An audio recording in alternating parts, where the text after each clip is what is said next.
y va? On commence? Page 64, Daf Lamed Gimel. 64. Alors 64, c'est la page de droite. Parce que regardez, si vous voulez feuilleter un peu le Tanya, vous allez voir que toutes les pages de droite, elles sont écrites en lettres... oui, en lettres 64, 65, etc., etc. Par contre, toutes les pages de gauche, elles sont écrites en hébreu. Vous avez remarqué? Je répète, dans le Tanya, comme ça c'est aussi dans la Gemara, dans tous les livres anciens de Torah, donc tous les livres contemporains ils sont mis à la page, mais donc tous les anciens livres, on écrit réellement la page en hébreu, seulement à gauche, et la page, donc le folio A, ou on va dire le recto, et le verso, c'est toujours, en fin de compte, dans les autres livres, il n'y a même pas un numéro 1, 2, 3, 4, etc., etc. Alors, donc je répète, donc vous allez voir que à chaque fois dans la page de droite, vous allez toujours avoir des chiffres, je ne sais pas comment on appelle ça, des chiffres romains ou chiffres arabes? Romains? Non, chiffres arabes. Chiffres... Non, on n'appelle pas chiffres romains. En chiffres. Voilà, ou en chiffres israéliens, enfin, peu importe. Et dans la partie de gauche, donc la partie de gauche, ça va être toujours en hébreu. Donc en fin de compte, quand on va faire dans l'étude de texte, et qu'on va prendre des références, la page de gauche, elle va s'appeler Daf, la page Lamed Gimel, et vous allez avoir le recto, donc la page Lamed Gimel, ça va être appelé le recto 1, et donc le recto 1, il va être appelé comme ça, donc Amoud, tout simplement, Amoud, Aleph, ok? Et le recto 2, donc quand vous allez tourner la page 66, donc ça sera le recto 2, il va être appelé Amoud, recto, bet, Amoud, bet, ok? Et ça c'est par exemple pour toutes les références, la Gemara ça marche comme ça, quasiment tous les livres anciens de Torah, ça marche toujours comme ça, on ne compte pas les pages, mais les feuilles. Donc là on a la feuille, la Lamed Gimel. Bon, voilà, c'était juste pour la petite info. Ok? Alors maintenant, la semaine dernière, on avait étudié quelque chose de très particulier. La semaine dernière, on avait dit qu'il fallait une des manières, comment enlever toute tristesse de notre journée, de notre journalier, c'est quoi? Que Shem Shemevarer à la Torah. Que Shem Shemevarer à la Torah. Car Mevarer à la Ra'a. Donc ça c'est une des choses qu'on avait dit la semaine dernière. Que de quelle manière une personne, il va enlever la tristesse de son cœur, c'est en fin de compte s'habituer à remercier Akadosh Baruch Hu quoi qu'il arrive. Ok? Et ça c'est une force très très particulière. Pourquoi? Parce qu'on avait dit que pour cela il fallait une forte intelligence. Un exemple, on avait donné l'exemple la semaine dernière, que si maintenant il y a un enfant, que lui lorsque maintenant on va lui enlever son jeu, sa PlayStation ou n'importe quoi, et qu'il va commencer à faire la tête, en fin de compte lui, pourquoi il fait la tête? Parce qu'il est persuadé que sa mère ou son père ils sont pas contents de lui et ils veulent lui faire du mal. Ok? Comme ça, il est persuadé que sa mère ou son père veut lui faire du mal, donc c'est pour ça qu'il va être énervé. Mais si maintenant, il va plus loin que juste son manque à lui, il va plus loin que son manque à lui, il va essayer d'ouvrir un peu plus les yeux. Qu'est-ce qu'il va se dire? Il va se dire, attends 2 secondes, un instant, ma mère ou mon père, c'est impossible qu'il me fasse du mal. Donc si c'est impossible qu'il me fasse du mal, donc la raison pourquoi ils m'ont enlevé la PlayStation, c'est parce que c'est pour mon bien à moi. Donc qu'est-ce qu'il va dire à ce moment-là? Il va dire merci papa, ou merci maman. Alors au passage, hein. Une maman qui entend ça quand on lui enlève le PlayStation, l'enfant il dit merci, elle dit tiens prends la PlayStation, t'es trop gentil, t'es trop génial comme enfant, quel plaisir d'être ta maman et tout, etc., etc. Elle va lui faire la totale, on est d'accord? Elle va lui faire la totale. Mais en vérité, ce réflexe-là que la maman va avoir, c'est un réflexe normal. Pourquoi c'est un réflexe normal? Parce qu'en fin de compte, c'est le Hémet. C'est-à-dire quoi c'est le Hémet? Puisque la maman, elle veut vraiment le bien de l'enfant, et que l'enfant, disons merci, il aura pris l'enseignement, il aura pris conscience. Donc une fois que l'enfant prend conscience de ce qu'il faut faire, eh ben, la maman, elle n'a plus besoin de punir. J'espère qu'on a bien compris ce principe-là, parce qu'en fin de compte, ce principe-là, je pense que ça, c'est un des grands principes avec Akadosh Baruch Hu. Pourquoi c'est un des grands principes avec Akadosh Baruch Hu? Parce que trop souvent, quand Dieu préserve, il nous arrive des choses un peu difficiles, à ce moment-là, on fait un peu la tête, etc., etc. Ça, c'est une des choses qu'on a étudiées la semaine dernière. On fait la tête, mais en vérité, c'est quoi le sens faire la tête? C'est quoi ici le sens faire la tête? Tu ne peux faire la tête que si tu penses vraiment que ce qui est arrivé, c'est une punition. C'est fait pour te faire du mal. et qu'il n'y a pas de but derrière. C'est exactement ce que les enfants gâtés pensent, c'est exactement ce que les enfants qui ont pas tête pensent. Mais en vérité, dès lors que tu considères que tu es un peu plus intelligent, dès lors que tu vas ouvrir un peu les yeux, tu es conscient que ton père ou ta mère, ils ne peuvent pas, c'est pas possible qu'ils te fassent du mal. Donc en fin de compte, tu remercies. Donc c'est ce qu'on a étudié la semaine dernière. Que Shem Mevarer. De la même manière qu'on fait, on dit merci, on dit Baruch Hashem quand ça va bien, on doit dire aussi Baruch Hashem quand ça va mal, Dieu préserve. Donc déjà, première chose, puisque c'est Hashem qui t'envoie, donc c'est sûr que certain que c'est pour le bien. Ça, c'est le premier point. Deuxième point, ça c'est pas écrit dans Tania, parce que c'est écrit dans d'autres endroits, mais deuxième point, c'est que peut-être, à travers une prise de conscience exacte de pourquoi ça t'arrive mal, et que tu dis merci, mais pas de manière merci un peu superficielle, mais un vrai merci, et bien qu'est-ce qui va se passer? Peut-être qu'Akadosh Baruch Hu, il va t'enlever la punition, parce qu'en fin de compte, c'est pas une punition, c'est pour te donner une prise de conscience. Donc il va t'enlever la chose qui te donne une prise de conscience. Si maintenant un enfant, on lui enlève sa PlayStation, et qu'à ce moment-là il dit merci, sa mère elle est déstabilisée.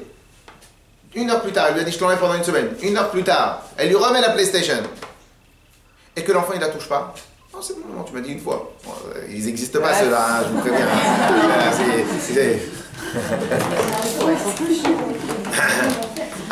Alors, si maintenant l'enfant il dit non c'est bon maman, tu joues pas à la PlayStation comme ça d'habitude non c'est bon, j'ai grandi, c'est bon, t'avais raison, laisse tomber. Tu me diras quand est-ce que je peux utiliser la PlayStation, et dans sa tête c'est fait. Un instant. Qu'est-ce qui se passe? Un instant. Bon, ça peut exister. Alors qu'est-ce qui se passe? À ce moment-là, la maman elle est contente, elle lui rend tout de suite la PlayStation. Qu'est-ce qu'elle a besoin de s'encombrer avec une PlayStation? Qu'est-ce qu'elle a besoin de s'encombrer avec une chose qu'elle n'a pas utilisée elle-même? Alors que l'autre enfant, en ayant la prise de conscience, il va pouvoir profiter. Ok? Et ça provient d'un réflexe tout simple. Que Shem Mevarer à la Tova, de la même manière qu'on dit Baruch Hashem lorsqu'on a reçu quelque chose de bien, de la même manière il faut dire Baruch Hashem quand ça va mal. Dieu préserve. Il faut dire un vrai Baruch Hashem. Ok? Lorsque maintenant tu vas dire un vrai Baruch Hashem, même lorsque ça va mal, donc automatiquement tu vas avoir le sourire. Pourquoi tu vas avoir le sourire? Parce que psychologiquement tu ne peux pas dire Baruch Hashem en faisant la tête. Ok? Pourquoi? Parce que Baruch Hashem c'est un sentiment où au contraire tu as compris, tu as fait une prise de conscience. Ok? Très bien. Alors au passage j'aimerais quand même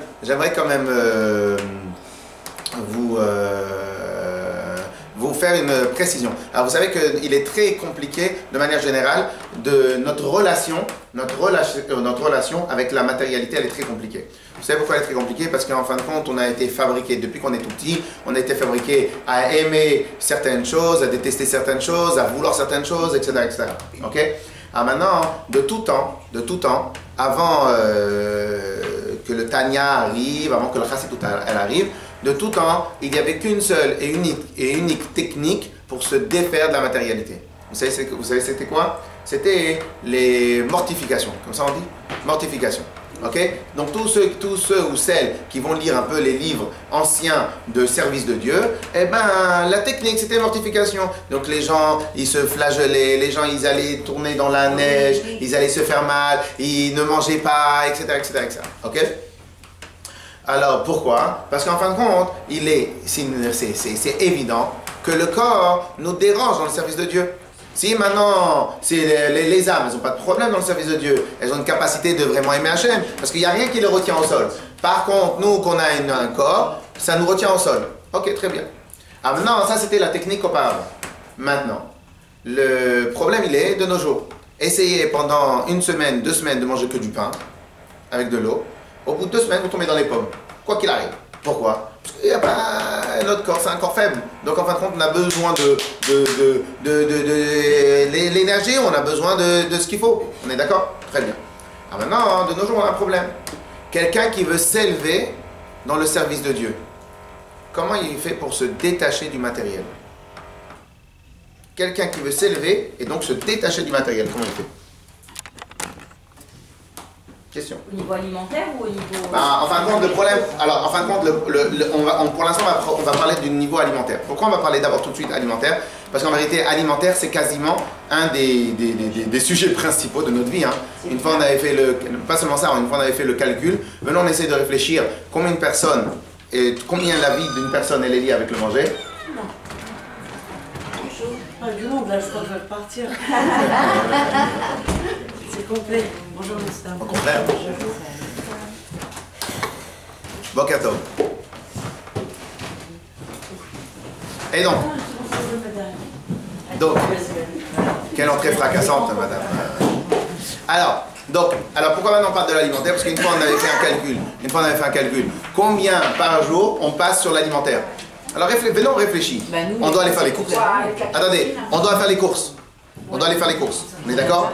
On doit aller préparer à manger. Mais pas que les femmes, parce que le monsieur aussi il est intéressé par tout ça. Donc, on doit aller faire les courses. On doit aller préparer à manger.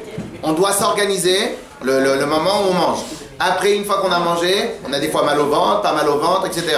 On a peut-être pris des kilos qu'il faut organiser pour enlever les kilos. On est fatigué, et etc., etc. Si on réfléchit bien, combien de temps on passe au principe du manger?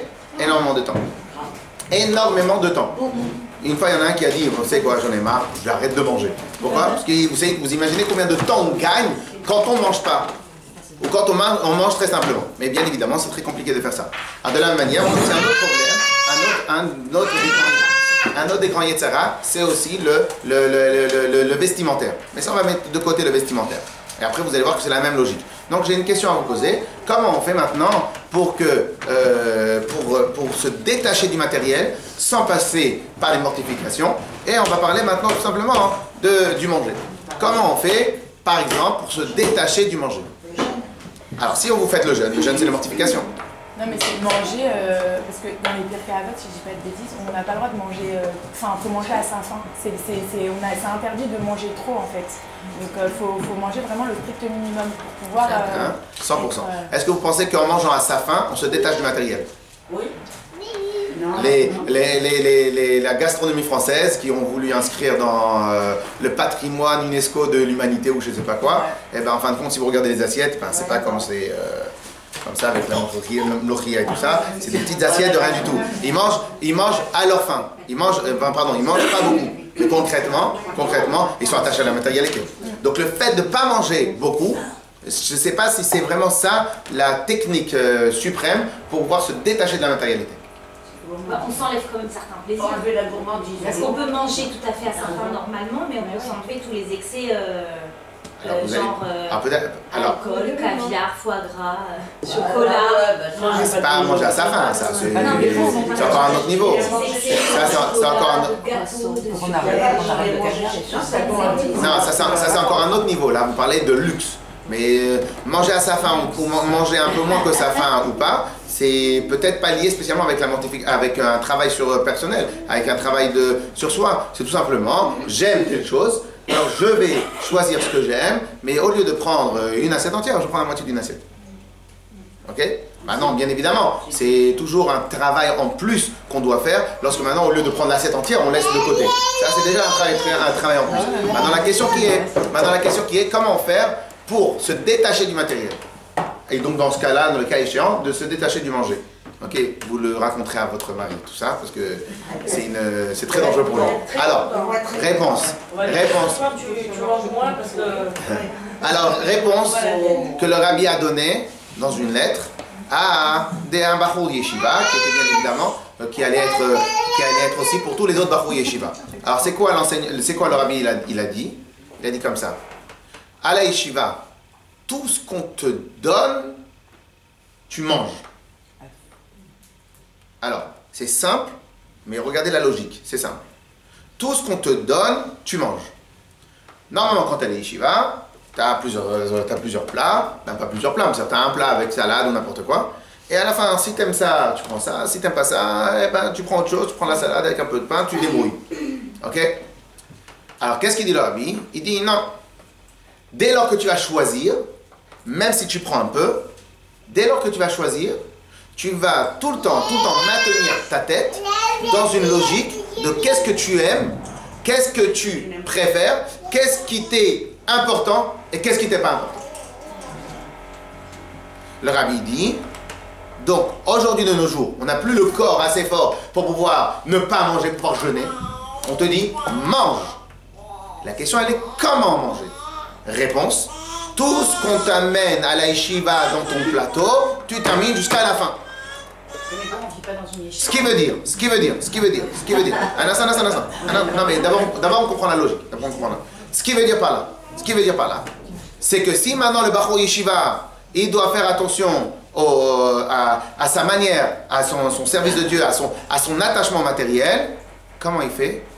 Il arrête de choisir et en mangeant tout, petit à petit, il se détache du matériel. Pourquoi? Parce que c'est quoi le pshat, manger tout? Ça veut dire quoi, manger tout? Ça veut dire que peu importe ce qu'on te donne, tu es content. C'est la même logique qu'on vient de donner dans le Tanya. Et petit à petit, qu'est-ce qui se passe? Eh bien, tu vas même plus, tes yeux, ils vont s'habituer à même plus regarder ce qu'il y a dans l'assiette. Parce qu'en fin de compte, ça sert à quoi de regarder l'assiette? Regarder dans l'assiette, ça sert lorsque tu dois faire un choix. Mais lorsque tu ne peux pas faire de choix, ça sert à quoi de regarder l'assiette? Qu'est-ce qu'on fait du dégoût? Quelqu'un qui est dégoûté par quelque chose. Ben, c'est le travail, tu manges. On n'a pas le droit de se dégoûter. Le dégoût est lié avec ce que je préfère ou ce que je préfère pas. Il y a une différence de ne pas aimer, d'être dégoûté. Mais il y a des gens, vous voyez pas, il y a des gens que si maintenant l'assiette elle n'est pas comme eux ils veulent, ils n'arrivent pas. Il y a des extrêmes partout. Donc si maintenant c'est juste que la personne elle est dégoûtée, alors je sais pas, il y a peut-être des gens qui ont des plats où ils peuvent pas, ils peuvent en vomir. Ouais. Bon, ok. Alors à part ces plats-là, mais d'être capable, je vous pose une question, est-ce que vous êtes capable de manger tous les jours la même chose? Jamais essayé. Est-ce qu'on est capable de manger tous les jours la même chose? Pourquoi?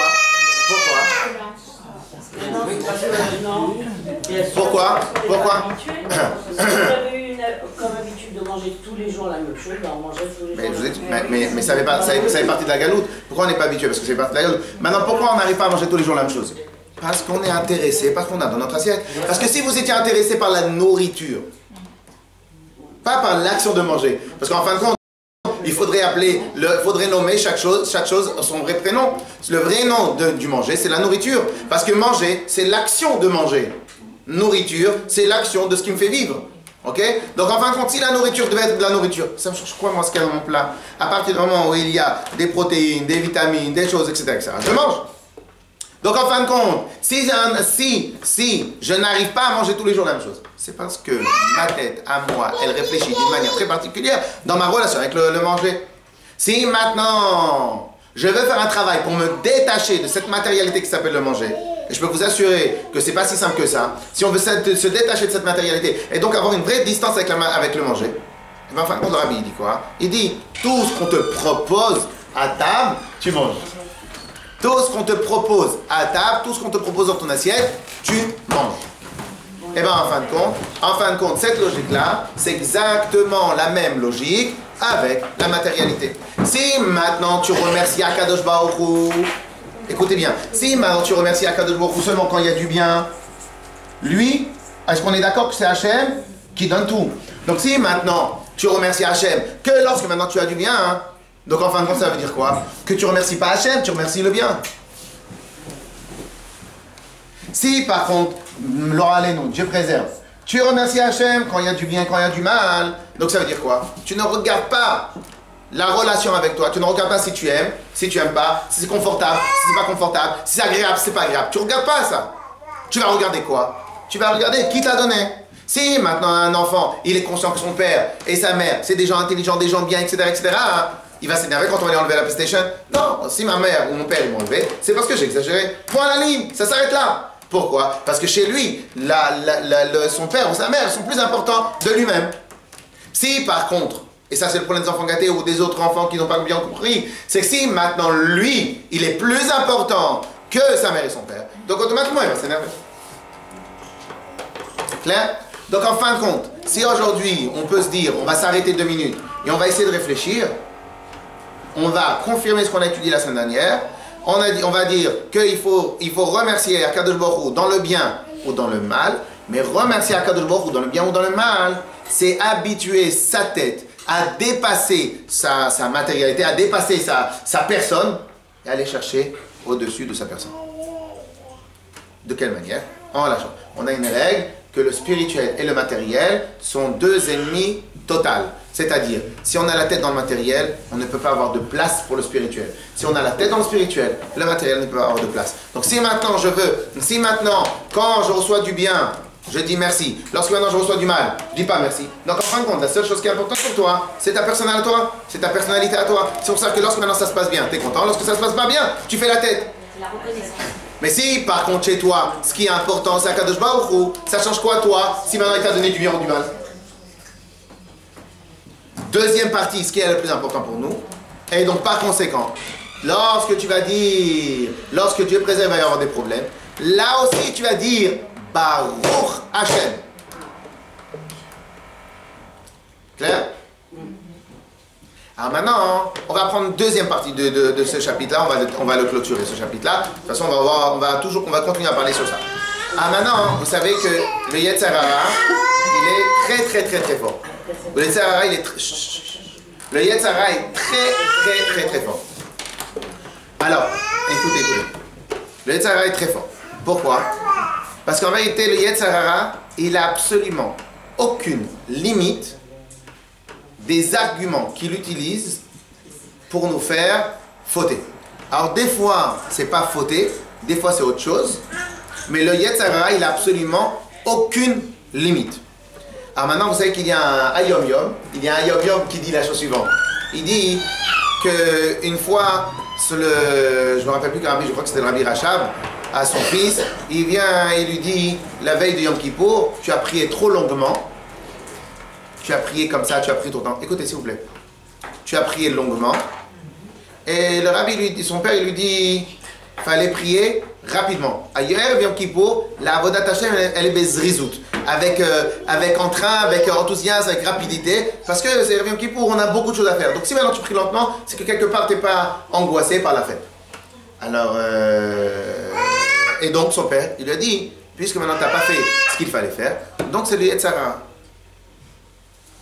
Maintenant, le rabbi précédent, il était encore tout jeune, il dit « Waouh, quel chidouche j'ai appris !» C'est quoi quel chidouche j'ai appris? C'est qu'en fin de compte, je viens de comprendre une chose. C'est que nous, on croyait jusqu'à maintenant que le Yetzer Hara, c'était que pour les Averot. Mais en vérité, le Yetzer Hara, il peut aussi te faire prier longuement, lorsqu'en vérité, il faut être rapide. Et là, le rabbi précédent, il dit, de là j'ai appris qu'il y avait aussi des Yetzer Hara habillés en chassid. Des Yetzer Hara chassidiques. Des Yetzer Hara habillés en chassid. Ok? Pourquoi? Parce qu'apprenez une règle. Quel est le job number one du Yetzer Hara? Le job number one. Il n'en a pas deux. Il a une seule mission, le Yetzer Hara. Hein? Faire douter. Douter. Quoi d'autre? Hein? Empêcher Mitzvah. Ok, quoi d'autre? Nous faire flancher. Quoi d'autre? Nous persuader qu'on va dans le bon chemin. Très bien. Ah ouais. Alors? En tout cas, c'est bien parce que le niveau il est important parce que encore personne n'a dit de nous faire des avérotes. Normalement, la réponse première qu'on dit, c'est de nous faire faire des bêtises, de nous faire faire des avérotes. On est d'accord? En vérité, en vérité, le Yetzer Hara n'a que une mission, n'a que une ligne dans son cahier de charge. Nous détourner de notre objectif. Il a une seule et unique mission.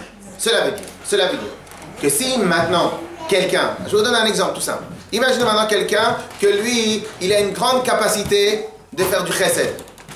Une grande capacité de faire du chesed. Et lui, qu'est-ce qu'il fait toute la journée? Il s'enferme dans une yeshiva. Il fait des mitzvahs toute la journée.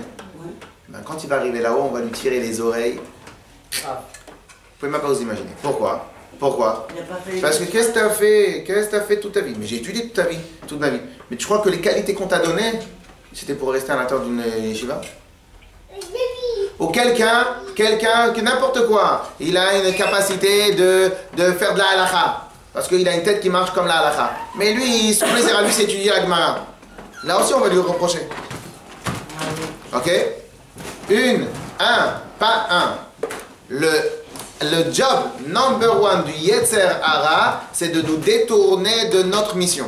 Pourquoi? Parce qu'en fin de compte, c'est sûr que c'est ça le job. Pourquoi? Parce que le Yetzer Hara, il sait très bien que si maintenant il va demander à un juif qui met les tefilines depuis qu'il est bar mitzvah de ne pas mettre les tefilines, il sait très bien.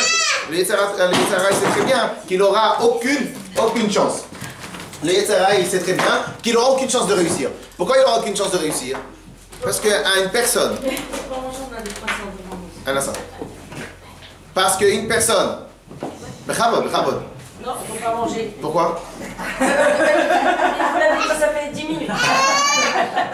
Et on nous met ça sous les yeux, comme ça, sous le nez. Non, c'est le Yetzer Hara. Alors, vous savez qu'est-ce qu'il faut faire? Vous savez qu'est-ce qu'il faut faire? Non. Vous savez qu'est-ce qu'il faut faire? Demandez à la dame à côté de vous, qu'est-ce que je prends?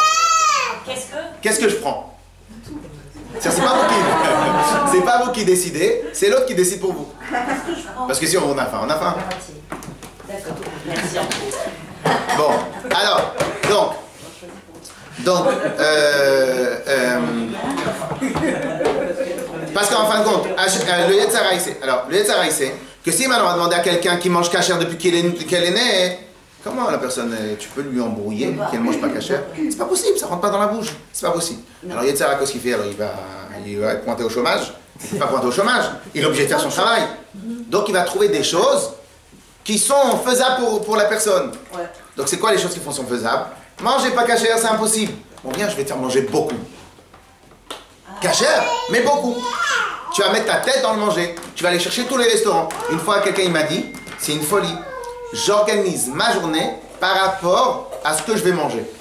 Il travaille, le monsieur il travaille, il organise sa journée par rapport à ce qu'il va manger. Si maintenant il a plusieurs missions à faire dans la journée, il sait qu'à midi il a envie de manger un hamburger, il va prendre des missions du matin qui sont pas loin d'un restaurant d'hamburger. Sa journée, sa vie, mais il me l'a dit, sa journée passe autour de ce qu'il va manger. Mais attention, il mange cachère. Mais ça, c'est l'excès. Maintenant, combien de fois on a entendu, je sais que je vais manger chez toi ce soir, alors je mange pas de la journée. Pareil, on organise. Mais lui c'est d'autres choses. C'était tous les jours. Mais ce que ça veut dire par là, c'est que quelqu'un, il peut manger cachère, il peut manger que cachère, et malgré ça, il est très info. On est d'accord? Très bien. Alors maintenant. Donc ça, c'est le job du Yetzer Hara. On est d'accord? Très bien. Une des choses que le Yetzer Hara va faire, vous savez c'est quoi? Si Dieu préserve, ma voiture s'est cassée, on m'a dit, faut pas pleurer. Faut dire merci, Baruch Hashem. Si maintenant j'ai perdu quelque chose d'important, faut sauter. Tiens, peut-être après je vous raconte une histoire très très belle chassidique. Magnifique. Il faut venir, il faut sauter, il faut dire merci à Hachem. Je sais que c'est important pour chacun, mais Madame Tar, prenez-le croissant, c'est pas grave. Prenez-le le croissant, c'est pas grave. Pas voulu. Je demande à toutes les personnes. Alors. Prends le croissant, tais-toi. Alors, donc. Non, ça va pas non du cholestérol. C'est pas grave. Pardon. Alors. Merci en tous les cas. Alors. Que lorsque maintenant, si Dieu préserve, la voiture s'est cassée, je me suis entraîné très fort à dire Baruch Hashem. Lorsque maintenant j'ai perdu quelque chose d'important, Baruch Hashem avec le sourire et je danse et je saute et tout, etc. Je suis très content. Et tout, je dis Baruch Hashem. Le Yetzer Hara, quelle technique il va utiliser maintenant? C'est un niveau là. Hein? C'est un niveau là. Là, c'est chômage. Quelle technique? Ben non, vous allez enseigner ça. Et après, tout le monde va venir parce qu'il y a encore 7 milliards d'habitants. Alors, et donc, qu'est-ce qui reste au Yetzer Hara pour nous attaquer? C'est quoi? Nous faire pleurer sur des choses spirituelles. C'est quoi sur des choses spirituelles? Alors, je ne sais pas si ça vous arrive à vous, mais quelqu'un qui a envie de bien étudier, quelqu'un qui a envie d'avancer dans la Avodat Hashem, quelqu'un, et qu'au final, une fois qu'il s'est bien entraîné, qu'il a bien travaillé pour faire ce qu'il faut faire, il rate sa mission. Dans le service de Dieu, que ça peut être pour aller mettre les tefilines aux gens, que ça peut être pour faire du chesed. Des fois, on a vu des gens qu'ils sont partis pour faire du chesed, ils sont partis dans un endroit pour faire du bien, il y a quelqu'un qui leur a mal parlé, leur enthousiasme, il s'est cassé, et vous voyez pas que ça va dans un cercle vicieux, leur enthousiasme s'est cassé, il rentre chez lui abattu, pourquoi? Parce qu'il n'a pas pu faire le chesed. Et ainsi de suite, ça peut être dans l'étude de la Torah, ça peut être dans les mitzvot, ça peut être dans le Shabbat, ça peut être que si quelqu'un il essaie de faire Shabbat, au final Dieu préserve, il a dû être Mechalel Shabbat, donc il va se sentir mal, etc., etc., etc. Et bien vous savez qu'est-ce qu'il dit le Admozaken? Il dit, allô, ça aussi c'est l'Yetzara. Ça aussi c'est l'Yetzara. En fait, il est partout. Pas seulement ça aussi c'est l'Yetzara. Le Yetzara qui nous demande et qui nous cherche à nous abattre, même avec des arguments religieux. Même avec des arguments spirituels. Surtout. Pourquoi? Parce qu'il sait qu'avec les arguments matériels, il ne peut pas nous attaquer. Voilà. Qu'est-ce qu'il va faire? Il va essayer autre chose. Ah maintenant, là, ici, le Mozaken, dans cette partie-là du Tanya, il va nous dire quoi? Il va nous dire, et surtout si c'est en plein milieu du travail. En plein milieu du travail, tu te rappelles que hier, tu n'as pas fait ce qu'il fallait faire. En plein milieu du travail, en plein milieu de vacances, ça arrive aussi. En plein milieu de vacances, il veut absolument casser tout l'entrain, toutes les bonnes choses qu'on peut avoir dès les vacances. Qu'est-ce qu'il fait? Il vient et te dit, ah ouais, mais tu sais que c'était pas bien ce que tu as fait la semaine dernière, nanana. Et hop, il te casse ton entrain, il te brise. Vous vous rappelez ce que je vous avais dit au début du Pérec 26? Que ici on va apprendre l'obligation d'être Bessimcha, on avait vu les symptômes, on avait vu sur quoi on va travailler, et je vous avais expliqué qu'on allait travailler sur tous les interdits, on allait travailler sur toutes les hypothèses qui sont interdites, toutes les hypothèses de tristesse interdites. Et là, on avait vu que lorsque le matériel il est cassé, il nous a interdit de pleurer, là même lorsque le spirituel il est cassé, il nous a interdit de pleurer. Cela veut dire qu'au final, il nous poursuit jusqu'au bout. Bienvenue au club. Bienvenue au club. Vous ne saviez pas jusqu'à maintenant. Non, mais il peut partir. Les fêtes à... Non, le rabbi, les tzadikim, ils n'ont pas. Ils ont une autre... Ils ont des épreuves, mais ils n'ont pas d'Yetzara. Pas d'Yetzara. Ils ont des épreuves sur autre chose. Mais, quoi qu'il arrive, mais le Satan, le Yetzara, il essaie tout le temps d'attraper tout le monde. Okay? Sauf que les tzadikim, ils arrivent facilement à s'en détacher parce qu'ils ont d'autres missions. On ne va pas parler des tzadikim. Mais sinon, les gens normaux, c'est ça qu'on va étudier dans les prochains chapitres, les gens normaux, les fêtes à Chatadrovetz, le Yetzara, il nous attend à la porte, dès qu'on fléchit un genou, là, il arrive. Et quand on ne le sait pas? Bah justement, c'est pour ça qu'on étudie, il faut savoir. J'ai une question. La façon dont c'est dit, dont vous le dites, ça pourrait presque porter à se dire bah, c'est pas de ma faute, c'est le Yetzara. C'est exactement ce qu'on dit. C'est exactement ce que... On peut se dédouaner. Mais c'est exactement ce qu'on dit. C'est-à-dire, ne viens pas à te dédouaner et dire... Ne viens pas à te dédouaner et dire... Non, comme maintenant je pleure parce que j'ai mal prié, comme maintenant je pleure parce que j'ai pas bien fait le chesed, parce que j'aurais pu lui faire une mitzvah et je n'ai pas fait une mitzvah. Alors? Et bien là, on te dit, sache que là, il s'habille avec un habit chassidique, il s'habille avec un habit de tzaddik. Là, il a envie de t'amener à la tristesse. Donc en fin de compte, ce qu'il faut peut-être retenir, alors on va retenir avec tout ça, c'est que comme il y a marqué dans le passouk, Oz vechedva bimkomo. Dans l'Akdusha, bimkomo. Dans l'Akdusha, il n'y a que Oz vechedva, que l'allégresse et la joie.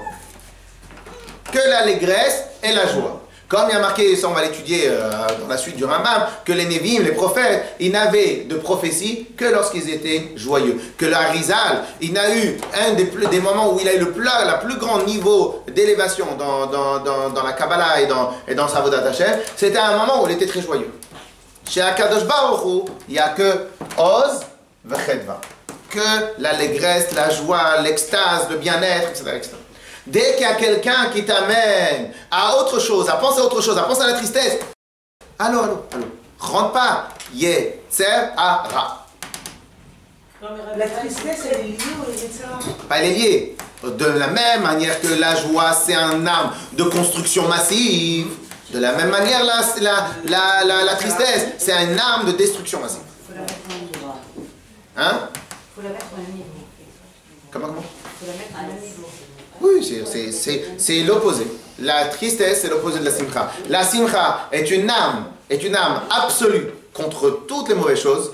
On avait expliqué dans les premiers cours que pour le business, c'est une arme absolue, dans la réussite des études, dans la réussite de tout. La simcha, l'enthousiasme, la passion, l'envie est une arme absolue. De la même manière, tout le reste, c'est une arme absolue pour la destruction. Oui, mais Rabbi Israël, tout ce que vous dites, c'est magnifique, c'est extraordinaire. Merci, j'attends la suite. C'est théorique, c'est très théorique. Non, tu peux le mettre en pratique, bien sûr tu peux le mettre. On avait parlé du sourire. Tu t'entraînes. C'est pas théorique. Vous venez d'être agressé par quelqu'un verbalement, comment vous avez envie de sourire après? Je voudrais bien savoir. J'ai une question à vous poser. Si maintenant vous avez été agressé verbalement, très très bonne question. Donc vous avez été touché. Pourquoi vous avez été touché? Parce que votre personne est plus importante que Dieu. Donc là, c'est une question d'orgueil. Si attendez, madame, excusez-moi, on n'est pas là pour étudier des choses. On n'est pas là pour étudier des choses qu'on connaît déjà. On n'est pas là pour étudier des choses qu'on connaît déjà. On est là pour étudier des choses qu'on ne connaît pas. Alors sachez que si maintenant, si maintenant quelqu'un il est attaché avec ce qui est plus haut que le matériel, il n'est pas touché parce qu'il lui arrive. Et si maintenant ça lui arrive, au contraire, il en prend un enseignement. Si votre propre frère ou votre propre soeur ou quelqu'un qui compte, ou votre mari ou votre enfant, il vous balance quelque chose que vous avez du mal à accepter, bah réfléchis, justement. Il faut rien dire. Justement. C'est quand même difficile. C'est très dur, bien sûr que c'est très dur. C'est marrant ce que tu dis, j'ai vécu hier soir avec mon fils, c'était mon jugement hier. Hier soir, il m'a défoncé. Alors je lui dis pas comment j'ai... C'est pour ça qu'elle est venue ce matin. Mais bien sûr, je lui dis quand j'ai envie de pleurer et tout, je lui dis ah d'accord, alors c'est comme ça que tu vois les choses maintenant la nuit, que tu tournes. Et bien sûr, je me suis dit, mais évidemment, ça va me servir à moi. Lui, je vais peut-être lui apprendre à ce qu'il mesure un peu la façon dont il parle juste à sa mère, mais voilà, c'est vraiment l'exemple typique où tu te remets en question, c'est obligé. Oui, mais c'est très difficile. Mais c'est très difficile, mais bien sûr que c'est très difficile. Et alors quoi, parce du matin jusqu'au soir, on vit que des trucs comme ça. Ouais, et ben ça veut dire qu'il me fait suffisamment confiance pour avoir l'honnêteté de me dire ce qu'il m'en demande. Merci Hachem, bien sûr. Bien sûr, je vais faire ça qui me parle pas. Mais alors, juste avec votre façon de penser, ça veut dire qu'on se détache de tout dans la vie. On se détache. Tout n'est pas important. Désolé. C'est des choses, ça, la vie.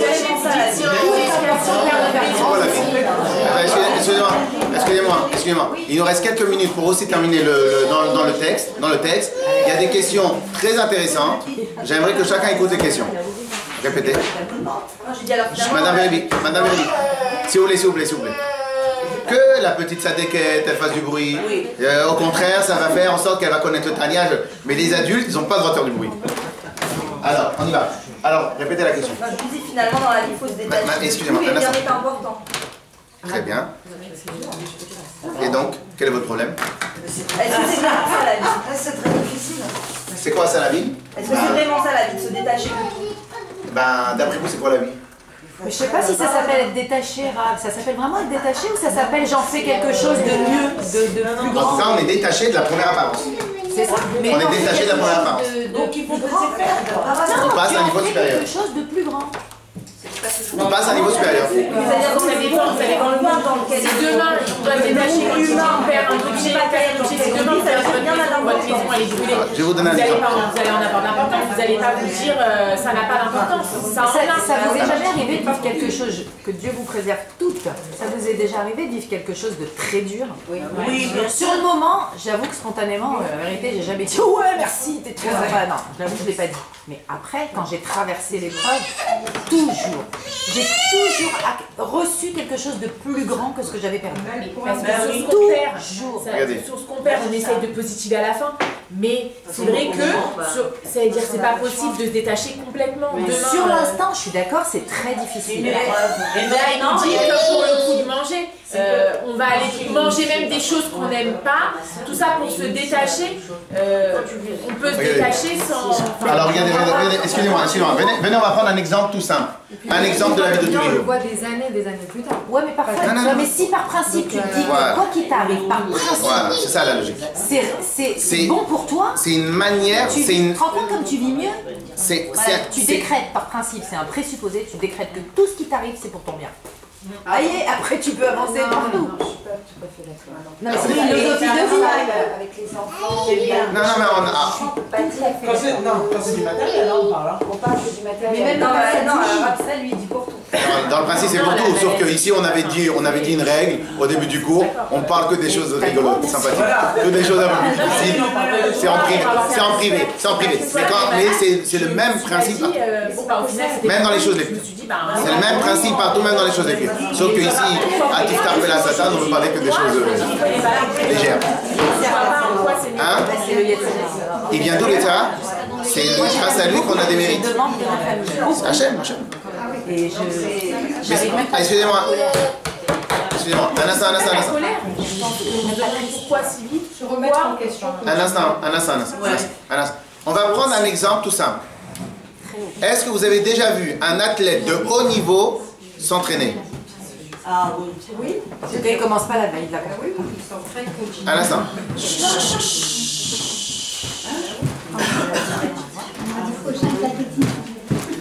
Tu laisses le bébé? Mais laissez des tétines en stock ici. Vous savez, avec en cas d'urgence. Attends.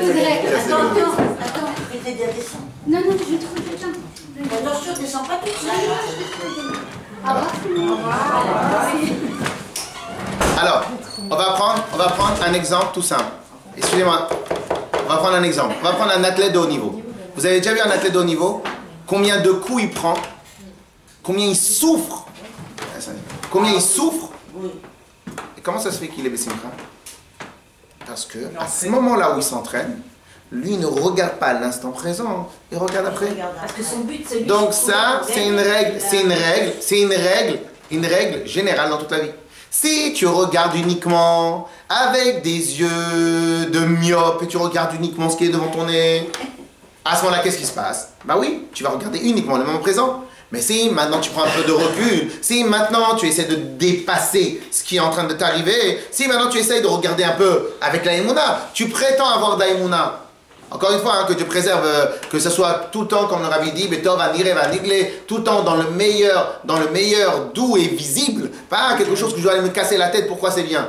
Mais quoi qu'il arrive, si maintenant tu habitues tes yeux à aller toujours aller voir plus derrière, donc si maintenant tu vas aller voir plus loin, donc automatiquement, tu vas savoir, tu vas t'habituer à avoir le réflexe que c'est Akadosh Baruch Hu qui t'envoie. C'est Akadosh Baruch Hu qui t'envoie. Donc en fin de compte, quel est l'enseignement? Ou comment tu peux sortir de là avec quelque chose de plus fort.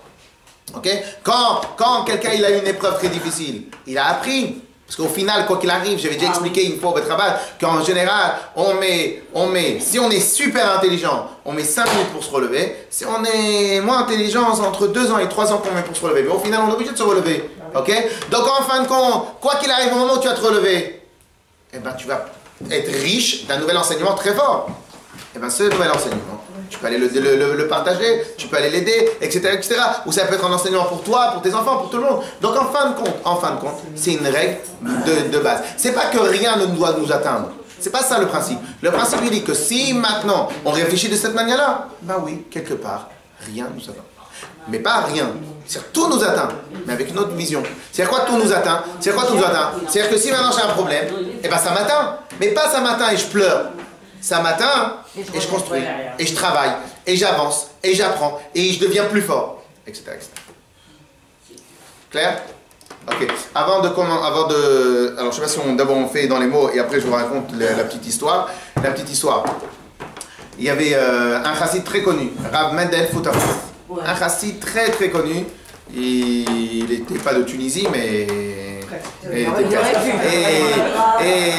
c'était un chassid très connu parce qu'il faisait un grand Messirut Nefesh, un vrai don de soi. On ne va pas rentrer dans les détails parce qu'après on va rallonger le cours pour indéfiniment. Et donc il y a une histoire que lui il faisait beaucoup de bien pour les Bnei Israël. Et il était sous la Russie stalinienne. Et donc il a été envoyé au Goulag à la base c'était pour 25 ans. Au final il est mort Staline entre temps, il est resté que 10 ans, grâce à Dieu. Et donc une fois lui il s'est retrouvé en prison. Et en prison là-bas il s'est retrouvé, et avec des détenus, des Russes, des mécréants, des voleurs, de tout ce que vous voulez. Bon, allez c'est pas grave ça on passe. Mais qu'est-ce qui se passe? En plein milieu de la cellule, il y avait une toilette. Un toilette, la cellule était petite et il y avait une toilette. Et qu'est-ce qui se passe? On ne peut pas mettre des tefilines, on ne peut pas faire la tefila, on ne peut pas faire le schéma Israël, etc., etc. Donc un chassid, alors je ne sais pas s'il a été tefilin, mais en tout cas le schéma Israël, la tefila. Qu'un chassid, allez, pourquoi pas? Je peux dire, allez, matériellement c'est difficile. Mais ok, mais le spirituel, je peux. Mon travail à moi c'est le spirituel. Mais qu'est-ce qui se passe? Même le spirituel, il ne peut pas. Même le cacher, les toilettes? Non, parce qu'a priori il y avait des odeurs ou je sais pas quoi, en tout cas, c'était pas possible. Mais de toute façon, on va le cacher avec quoi? A priori, c'était pas possible. Et donc dans la cellule, il y avait des toilettes. Comment? Pourquoi il a été en prison? Parce qu'il faisait des faux papiers pour que les juifs ils sortent de Russie, parce qu'il faisait les cheder, il continuait à enseigner la Torah. Sous Staline, tout le monde allait en prison. Ok? Ouais. Et donc, qu'est-ce qui se passe? Il était avec un autre racine. Qu'est-ce qui se passe? Il vient, il commence à devenir triste. Triste, mamache, triste. Pourquoi? Même chez Israël. Et il devient triste. Et après, avec son copain, son ami Chassid, ils disent, mais attends 2 secondes. On va être triste de quoi? Si maintenant, Hachem, il nous a envoyés en prison, c'est sa volonté. Si Hachem, il nous a envoyés dans une prison où il y a des toilettes, c'est sa volonté. Si maintenant il y a des toilettes, c'est que Hachem, il dit, tout de suite, maintenant, je n'ai pas envie que tu fasses le schéma Israël. C'est sa volonté. Qu'est-ce qu'ils ont dit? Ils ont dit, merci à Hachem, parce que maintenant, on va réussir à faire sa volonté à 100% avec la simcha. Qu'est-ce qu'ils ont fait? Et ils étaient comme ça, ils sont levés les deux, ils ont commencé à danser. Ils commencent à danser. Et pourquoi ils dansent? Parce qu'on a le mérite, dans des conditions si difficiles, de faire la volonté d'Hachem avec Simcha. Ils ont commencé à danser, à danser. Merci Hachem, il y a des toilettes dans la cellule, il y a des toilettes dans la cellule. Et ils dansaient comme ça, il y a des toilettes dans la cellule. Et comme la joie, elle, ravive les flammes, donc ils ont commencé à prendre les autres détenus. Ils ont commencé à danser, à danser, à danser. Maintenant tous, comme ça, ils ont dit, allez, de toute façon, cellule pour cellule, on vient, on danse. Qu'est-ce qui se passe? Il y a les geôliers, ils sont arrivés. Il fait, pourquoi vous dansez? Qu'est-ce qui se passe? Il y a des toilettes. Il y a des toilettes. Et le geôlier, qu'est-ce qu'il vient? Il fait, ah, il y a des toilettes. Et il enlève les toilettes. Il fait, ah bon, Hachem, maintenant on peut faire le schéma Israël, on peut faire le schéma Israël. Ok, c'est-à-dire que quelque part, mais cette histoire, elle est marrante. Mais il y a un très grand enseignement. Donc en fin de compte, si maintenant tout de suite c'est Hachem qui m'a envoyé cette épreuve-là, donc Hachem il veut que je fasse cette épreuve. Parce que si maintenant, à part, si tu considères que c'est pas Kadosh Baruch Hu qui envoie, alors à ce moment-là il faut aller dans un autre cours. Ok? Mais la base de la base, c'est que si maintenant on considère que c'est Kadosh Baruch Hu qui envoie tout, donc c'est évident que si Kadosh Baruch Hu envoie tout, donc il ne faut pas aller regarder uniquement ce qui me touche à moi et que, ce qui. On avait donné l'exemple la semaine dernière d'un chien. Lorsqu'un chien, il y a quelqu'un qui le tape avec un bâton, qu'est-ce qu'il va faire le chien? Il va attraper le bâton. Il va attraper le bâton. Non, il va essayer d'empêcher qu'on le frappe à travers le bâton. Attaque directement la personne qui a le bâton. Vous voyez pas que même les lions, ils ont peur du bâton. Ils sont maintenus à distance avec un bâton qui est petit, qui est rien. Pourquoi? Parce qu'ils se focalisent uniquement sur ce qui se passe là, tout de suite. Ah, pourtant, ils sont puissants. Ah, pourtant, ils ont 200 kilos de muscles. Ah, pourtant, ils ont tout ce qu'il faut pour écraser. Et le bâton, et la... Mais parce qu'ils ont l'esprit tellement petit qu'ils ne peuvent pas regarder au-delà de qui tient le bâton. Et donc, le bâton le maintient en respect. Clair? Donc ça, c'est la différence entre les animaux et les gens intelligents. Une question, monsieur le rabbin. Monsieur le rabbin. Monsieur le rabbin. Tu t'es trompé. Est-ce que là-dedans C'est le rabbin.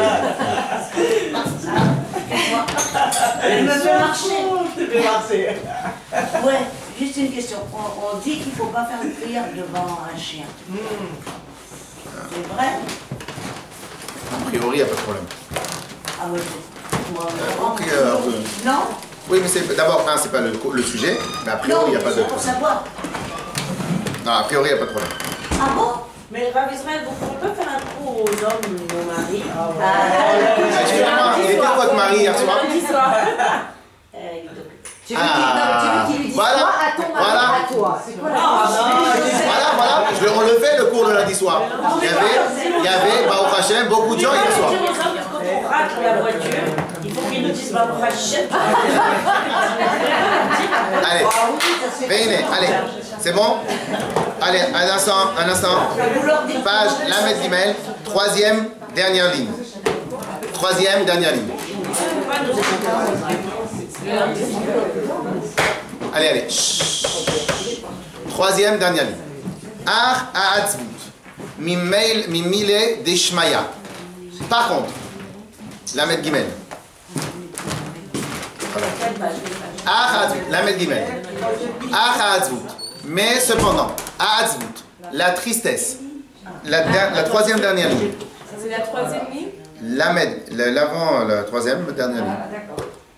Il y a la dernière ligne, il y a la première dernière ligne. Alors, Achatzvut, cependant, la tristesse, Mimile Deshmaya, qui provient à cause des affaires spirituelles, des affaires du ciel. C'est parce que j'ai pas bien prié, parce que j'ai pas bien mis mes tefilines, parce que j'ai eu ça, parce qu'il y avait un toilette que je pouvais pas faire, la tefila, etc., etc. Et donc en fin de compte j'ai raté l'heure de la tefila, j'ai raté l'allumage des bougies de Shabbat, et donc je me sens très mal et je vais passer un Shabbat catastrophique parce que j'ai raté les bougies de Shabbat. Bien évidemment, on fait très attention aux bougies de Shabbat. Et que le Dieu préserve, c'est une dame, quand c'est marqué dans le Shulchan Aruch, c'est une dame, elle rate une bougie de Shabbat, le lendemain, la semaine d'après, il faut qu'elle rallume pour le Shabbat qu'elle a raté. Et voir à vie. Voir à vie. C'est vrai? Oui, c'est comme ça que c'est marqué. Comme ça c'est marqué. On va rentrer dans le... En tout cas, la personne, eh bien, est très énervée. Pourquoi très énervée? J'ai raté les bougies de Shabbat. Elle va passer le Shabbat catastrophique. Et si tu passes le Shabbat catastrophique, c'est catastrophique pour toi, pour ta famille, pour tout le monde. Et au final, jusqu'à où ça va aller? Qu'est-ce qu'il nous dit? La tristesse pour des choses spirituelles. Il faut mettre des conseils dans sa tête, c'est-à-dire il faut avoir clair en tête. Les fater mimena. Il faut complètement s'en acquitter, complètement l'enlever, complètement la dégager. L'évacuer. La dégager, évacuer. En sarich lomar. Il est évident que des fois, le Yetzara, pendant que tu es en train de faire du business, pendant que tu es en train de t'occuper de tes enfants, pendant que tu es en train de faire des choses qui n'ont rien à voir avec la tefila, qui n'ont rien à voir avec la Avodat Hashem, savoir parce que tu fais des bonnes choses, mais ça n'a rien à voir avec le sujet. Tout d'un coup, tu t'assois 5 minutes, tu es comme ça, tu es bien, tu es jovial, tu as envie d'avancer, et tu as une idée. Mais de quoi? Tu ne te rappelles pas ce que tu as fait la semaine dernière? Et en plein milieu que tu travailles, en plein milieu que tu fais quelque chose de bien, en plein milieu que tu avances, en plein milieu que tu es jovial, que tu es enthousiaste, tu as une idée, tu ne sais même pas d'où elle sort, et elle te brise en 10. Alors qu'est-ce qu'il vient nous dire? Le Admorazaken nous dit En sarich lomar, beshat avoda. Pas seulement qu'au moment de la tefila, si tu as une mauvaise pensée, et que cette pensée elle va t'attrister, chez tzarich lavod Hashem simcha uvtuv levav, que c'est au moment du service de Dieu, tu dois servir à Kadosh Baruch Hu avec simcha. Donc c'est évident qu'il faut complètement l'évacuer, cette mauvaise pensée. Écoutez bien ce qu'il dit, hein, parce que en fin de compte, le but il est d'avancer dans le service de Dieu. Donc c'est des mots simples, mais des mots très importants. Elle a filou, même Mishéou Balasakim, quelqu'un qui est dans le business, Veder Eretz, ou dans le travail, ou dans n'importe quoi, dans des choses du monde. Écoutez bien les mots, page 66, la première ligne. Imnofello atzev. Si maintenant ça lui tombe, atzev, de la tristesse, vedaga, et de l'inquiétude. Ah oui, mais je ne sais pas moi si demain on va pouvoir faire telle chose et telle chose. Vedaga, mimile deshmaya, ou une tristesse, ou une inquiétude, même pour les choses spirituelles. Par exemple, des fois, des gens ils peuvent s'attrister. Oh, mais moi je ne sais pas si mes enfants ils vont grandir dans la Avodat Hashem, etc. Oh, c'est noble. Ah, c'est bien. Ah, t'es un tzaddik. Bientôt, on va lui décerner une panne de tzaddik. Pourquoi une panne de tzaddik? Parce que le pauvre regarde comment il souffre pour des choses spirituelles. Ah, quel tzaddik! Ben, il te dit, c'est exactement le contraire. Exactement le contraire. Parce que dès lors que tu t'attristes, peut-être c'est à cause de ça que tes enfants ils vont mal sortir. Peut-être c'est à cause de cette tristesse-là que au final, tu vas pas pouvoir donner l'exemple. Donc, en fin de compte, la tristesse, c'est à prohiber. Il t'est un interdit d'oraïta. C'est un interdit.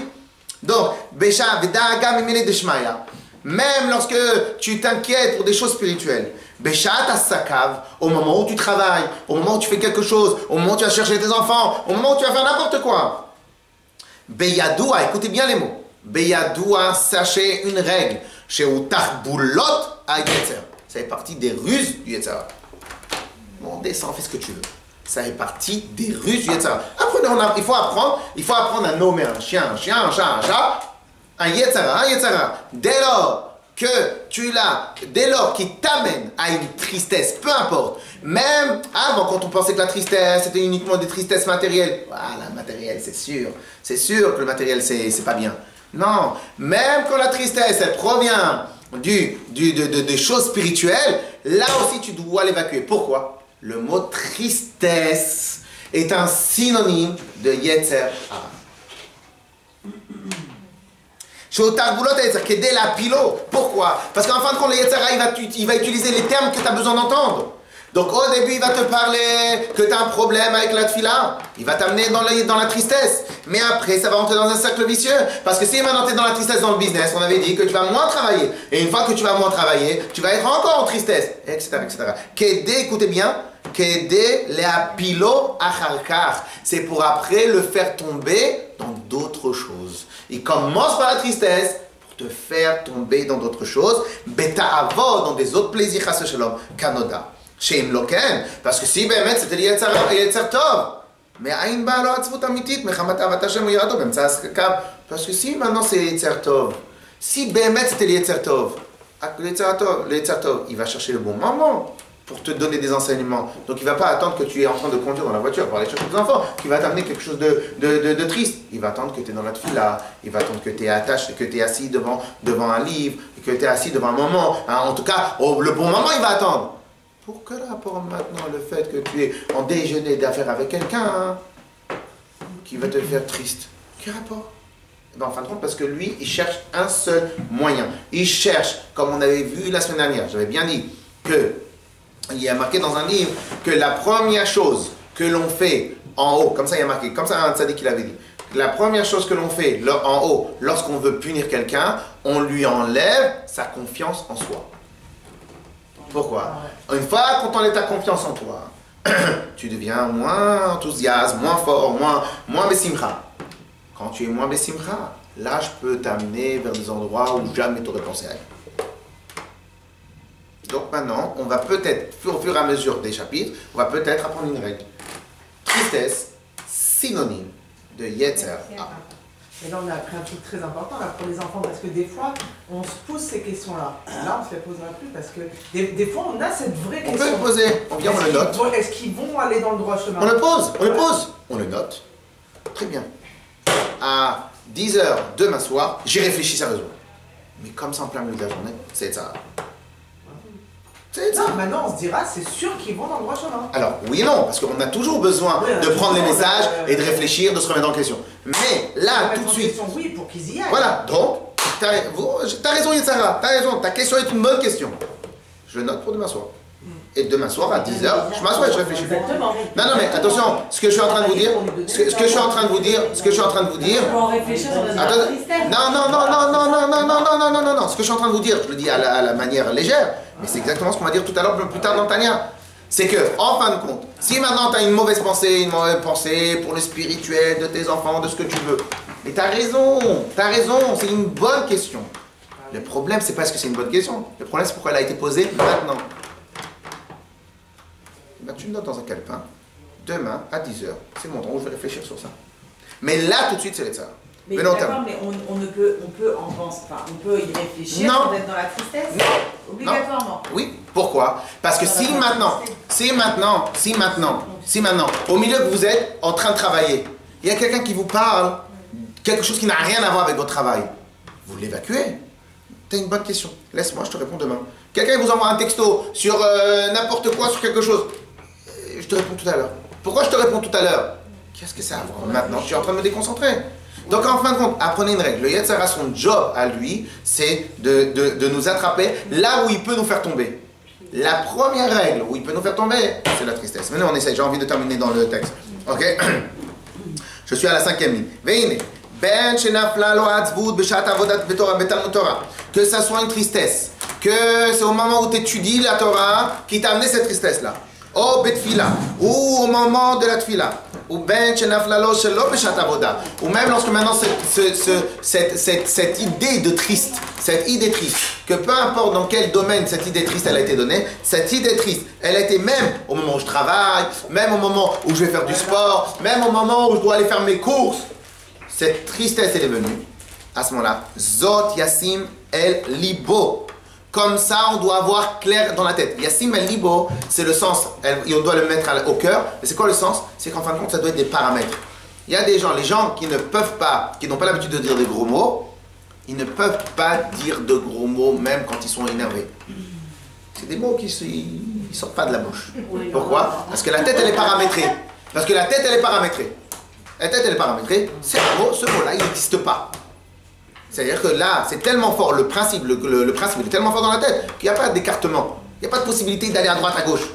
Là aussi, c'est la même chose. Il y a Simel Libo. Tu vas le mettre clair dans ta tête. Tu vas le poser dans ta tête. Il faut que ça soit une barrière dans ta tête. C'est quoi barrière dans ta tête? Que quoi? Ki en azman grama. C'est pas le moment. C'est pas le moment. Tu viens, tu le notes avec grand plaisir. Tu as un téléphone, un smartphone, oui. Le smartphone, c'est fait pour ça. Tu viens, tu le notes. Tu dis à Siri, rappelle-moi de penser à un problème que je peux avoir dans l'éducation de mes enfants demain soir à 10h. Il écoute, je vous promets qu'il écoute.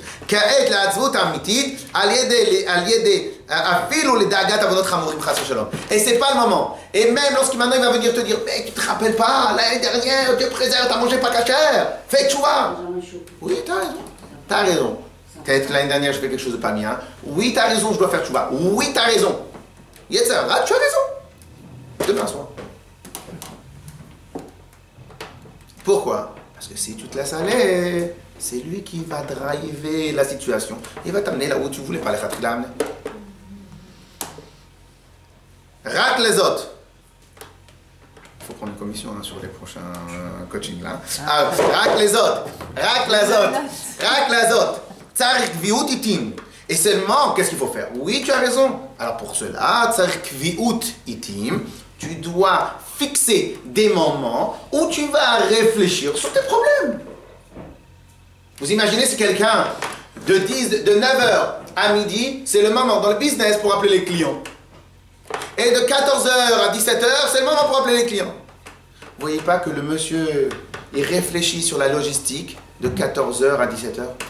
Mais espèce d'imbécile, si tu réfléchis sur la logistique de 13h, de 14h à 17h, mais tu n'auras pas de clients pour avoir la logistique.